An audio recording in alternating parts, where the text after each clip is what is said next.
Hi, this is Mrs. Dahman, and today is lesson 4 of our This Is Me project. And now, if you've got your scratch sheet and you've been following along, you've done the cover. Well, we haven't really done much with the cover yet, of course, but you can be planning about it. Today, I want you to be thinking about, what do I want to include on my cover? How do I want it to look? What kind of message do I want this to say? Or what message do I want it to share? And my goal with this is not to make it the most necessarily creative or artistic or embellished item, but something that really reflects you. If you're a person who likes lots of pieces, then make it kind of busy with lots of pieces. If you like things that are more simple, maybe make it more simple and straightforward. This is designed to reflect you as a 5th grader. So maybe be thinking about that. But today we're going to look at the stuff that we're going to put on the very back page, page 6.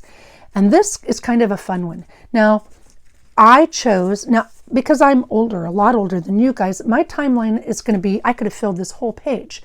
The different places I've lived, the children, when I had grandchildren, when I got married, my career changes, different jobs. I could have chosen to put a lot of different things on here. Whereas you guys, you're not as old as me, so you haven't done as much. But you can do things if you choose to, like where you were born, or maybe the places you've lived, or a timeline. You can include some of your parents' information, when they were born, when they met, when they got married, when they had you, that type of thing, if you choose to. This is kind of a personal choice. If you don't want to include a timeline, you certainly don't have to. But just something to keep in mind. So what I did for mine, because again, I've lived a long time, I don't have enough space to put all of the details, but I just put the different places that I've lived.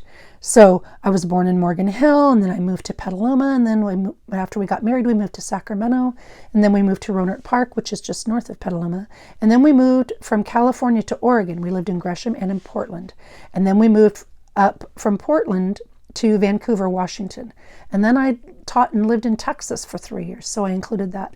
And then I came back from Texas and I moved to Tacoma, and then I've lived for the last 4 years in Olympia. So I kind of put a brief timeline of when I lived where.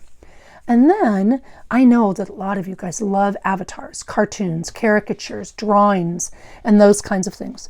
Well, I'm a huge Peanuts fan, and when I have a physical in-person classroom, my classroom always is a Peanuts theme.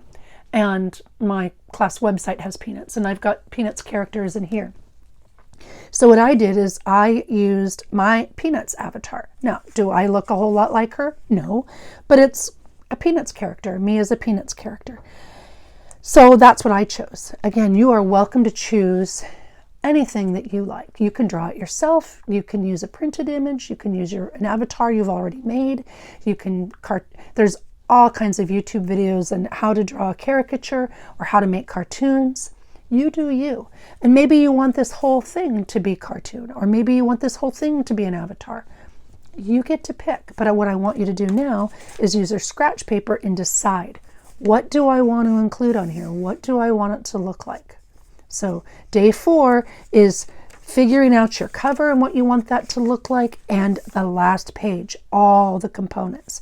So come back tomorrow and we will talk about how we can put it all together.